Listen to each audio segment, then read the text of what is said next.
Now, South Africa's youth unemployment rate is staggering at around 52%.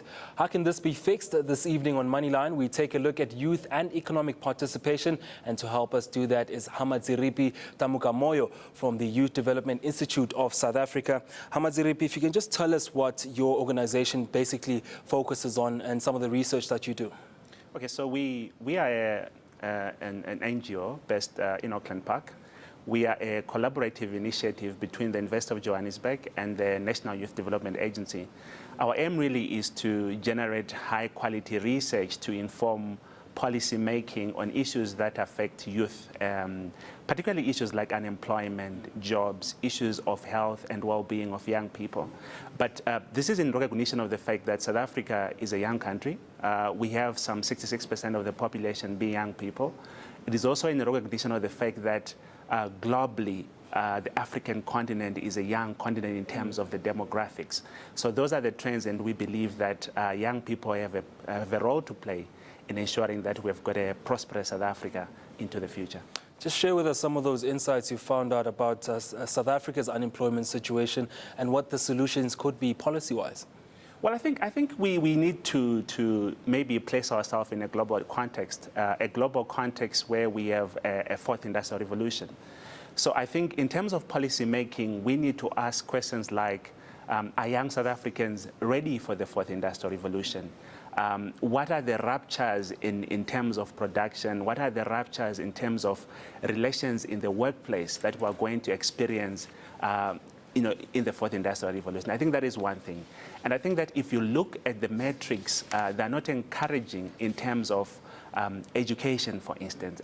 We are not sufficiently preparing young people for the fourth industrial revolution.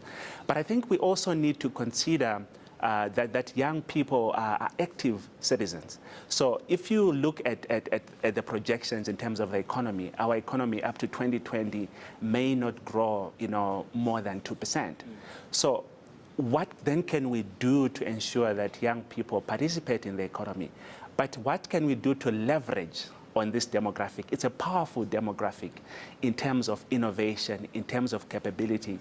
It's a powerful demographic that the business community can leverage on, that government can leverage on, in ensuring that they've got the skills, they have the capability, but they can also innovate for the fourth industrial revolution, and South Africa can be prosperous. Yeah, I think I can leave it there. Let's look at then the numbers. I mean, stats have given us that millions of South African youth are now disgruntled job seekers. They've gone out, maybe once or twice or maybe even more than that to look out for jobs and not found them and now are back at home. Are we not, getting into a path of trying to look for a job instead of, being self-employed or creating some sort of employment for those around you as well?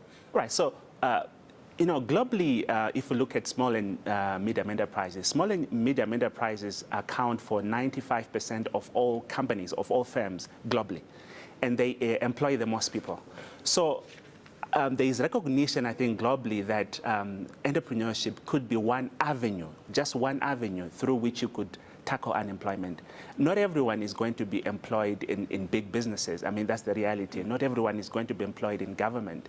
So how then can the private sector, how can the business community, how can government, how can civil society generate and craft solutions, but also initiatives for young people to participate in the economy?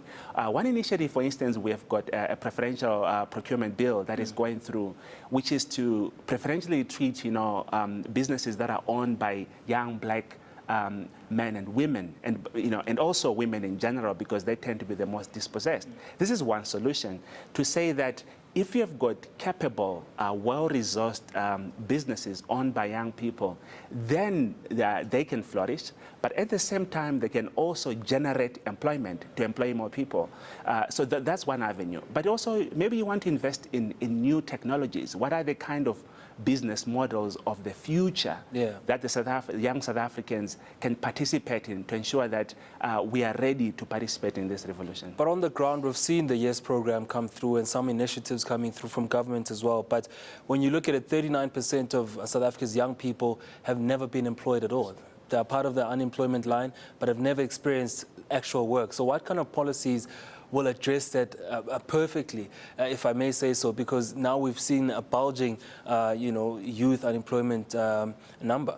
Well, a lot of employers bemoan the lack of skills among young people. So the Youth Employment Service is just one initiative. Its aim is to ensure that over the next 3 years, some 1 million people are able to acquire some form of work experience. But I think we also need innovations in linking young people to employment services. We need innovations that go through the whole life cycle of an individual, from primary school to tertiary education to them. So the linkages there are not there, and we need to scale those up to ensure that young people can access employment. And I think we also need to say that there are soft skills that you need as a young person who is looking for a job. So you may have the hard skills in terms of knowledge. That's important, evidently. But you also need soft skills to flourish in the workplace of the future.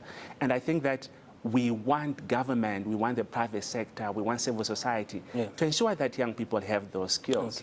Okay. So I mean, there are a range of issues. I think we require a multi-pronged approach where there's collaboration between business, the private, between business and civil society, with government, but with families and schools and tertiary institutions themselves. All right, thank you very much. That was Hamadziripi Tamukamoyo from the Youth Development Institute of South Africa.